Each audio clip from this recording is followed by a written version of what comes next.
How you guys doing? Welcome back to Tuna Tech. And today is a different video for me. I usually do unboxings. I usually don't do too many reviews or follow-ups. This isn't necessarily a review, but this is I've had this phone for a week, almost 2 weeks, and this is just my impressions of this phone in my pocket.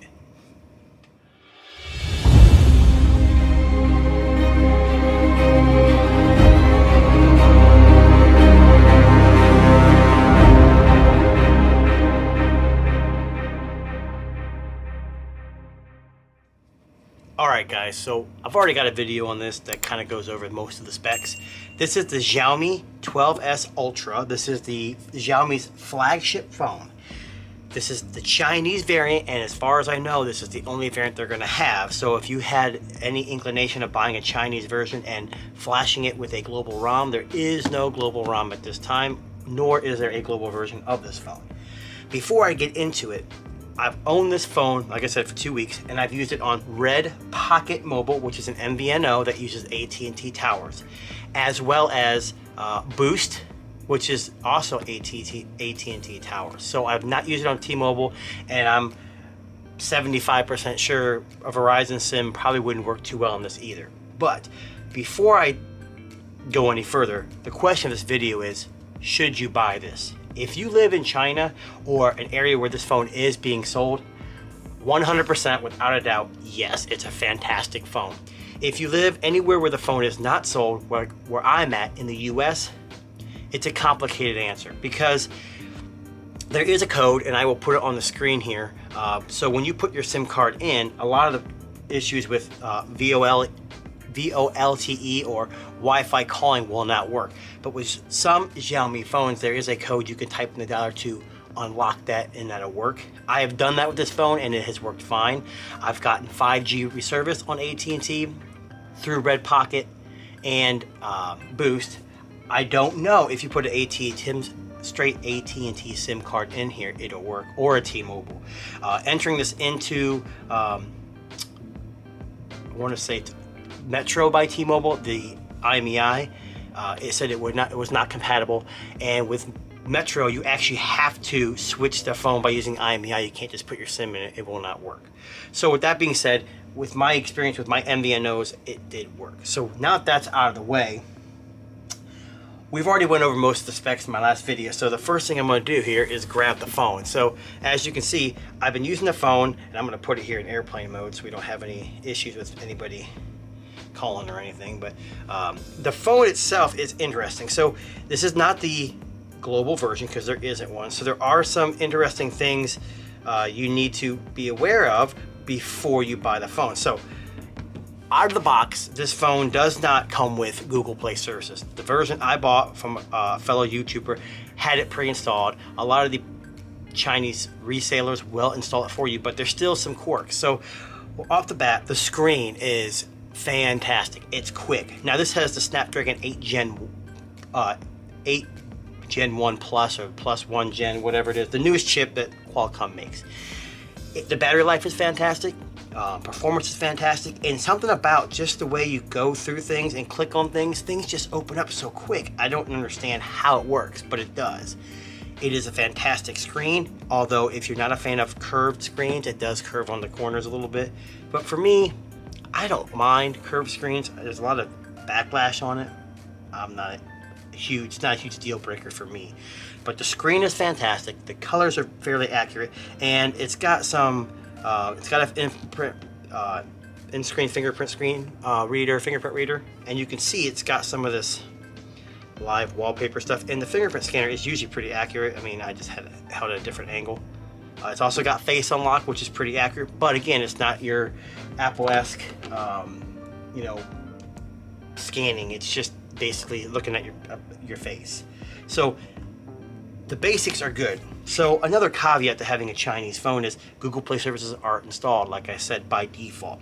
You can get mostly everything working. I've got Gmail, I've got Chrome, I've got Google Play services, I've got YouTube Studio, I've got YouTube, but some things just don't work. The OK hot word for the Google Assistant does not work, and a lot of times when I click the assistant button, it pops up and says make it a default. I've done it multiple times, so I can't for some reason keep it as a default AI. And it does have AI built in, but it's in Chinese. Interesting fact, I took a phone call and it allowed me to use the Xiaomi assistant, and it answered and was talking. The transcription was all in Chinese, and I thought it was kind of funny. So who knows what the other person was hearing. Another thing, it's a big bummer for any of you guys out there that use Android Auto. When you plug this into a car, even with Google Play services, as far as I got installed, it'll say Google Play services or Google Android Auto was not pre-installed with this device and it will not work. So I'm assuming you have to actually have the phone with all these services pre-installed when you buy it, like most Western Android phones. So for me, it's not a big deal. I carry multiple phones, so I've always had a phone that has Android Auto. But if you're an Android Auto fan, it's just not going to work. But I haven't tried Google Pay. I don't really use Google Pay that much, but Google Duo works. Google Messages works. Mostly everything else works. This is the MIUI 13 running Android 12, so pretty much it's just like any other Android phone. The only differences that I kind of saw was, you know, when you swipe down, you have all your notifications here, but we swipe down over here, you get their notification shade or their toggle shade. So you can't change that. And the other thing is, if you don't like the layout, there's no Google Shelf or Google Now on the sliding this way. If you want that, you have to use a different launcher. But again, this will not hold, this Chinese version will not allow you to keep any other launcher. You can install it and use it temporarily, but as soon as you go back home, it takes you back to their launcher. So keep that in mind when you buy this phone. For me, having multiple phones, it's not a huge deal breaker, but like I said, there's service issues possibly in the US with T-Mobile, AT&T, whoever your carrier is, as well as some software quirks.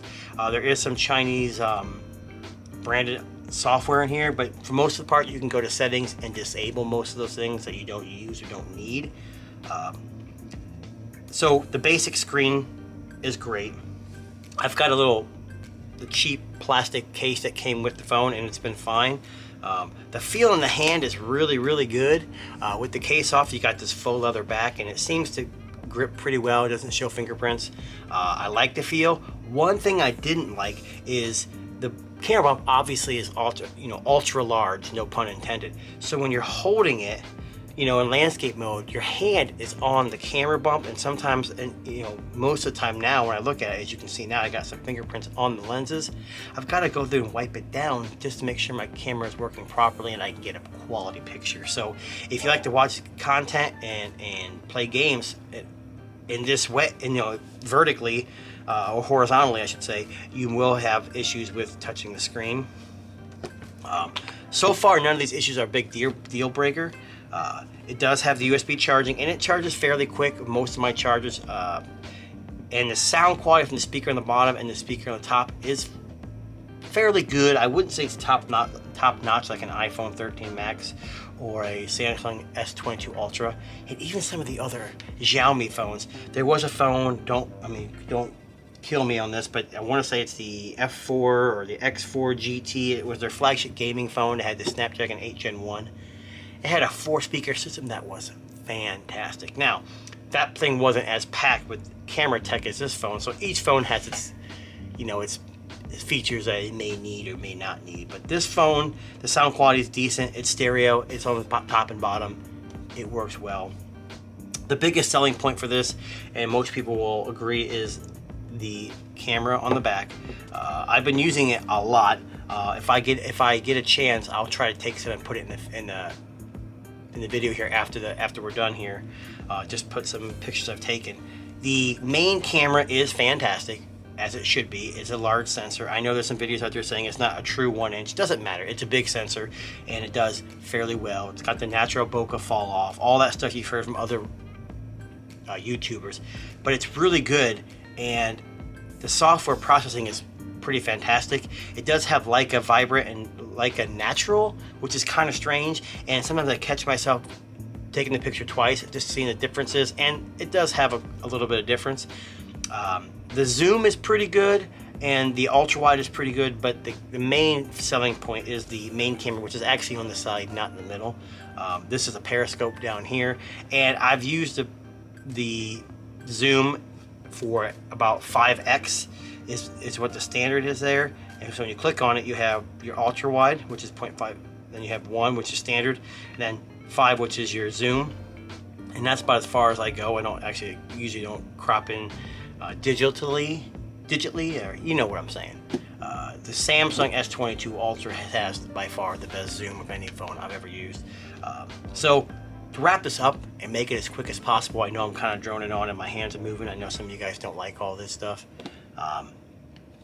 The Mi 12S Ultra is a bad you-know-what phone. It runs great. It is the fastest Android phone I have used to date. The software leaves a little bit to be desired here in the US. It's not terrible.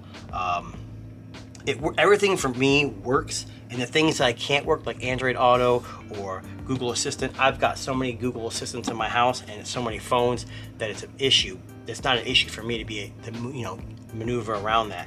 So if you need Android Auto and you need the Google Assistant with the hot word, this isn't the phone for you. If you're unfamiliar or unsure if this will work on your carrier, leave a comment, let me know if you use it on T-Mobile. I think the person I purchased this from did use it on T-Mobile, and they told me that it worked, but they didn't get 5G. And then I will, again, try to remember to leave that dialer code for Xiaomi phones to allow Volt LTE, to allow you to have those higher definition quality phone calls, and allow it to work with other carriers. So at the price of $12.99 and up, this is the 12 gig 256 version, so it's the more expensive one. And if you live in the US, you're better off with a Samsung S22 Ultra if you're at the market for Android. But the Pixel 6 Pro, any of those other flagships, and they cost a lot less and they'll work better. But if you're a tech geek or a nerd like me and you're willing to work around some of these caveats, this phone is fantastic. So if you like this video, if you want me to do more of these quick updates of should you buy or shouldn't you buy, let me know in the comments below. Thanks for watching. We'll catch you next time.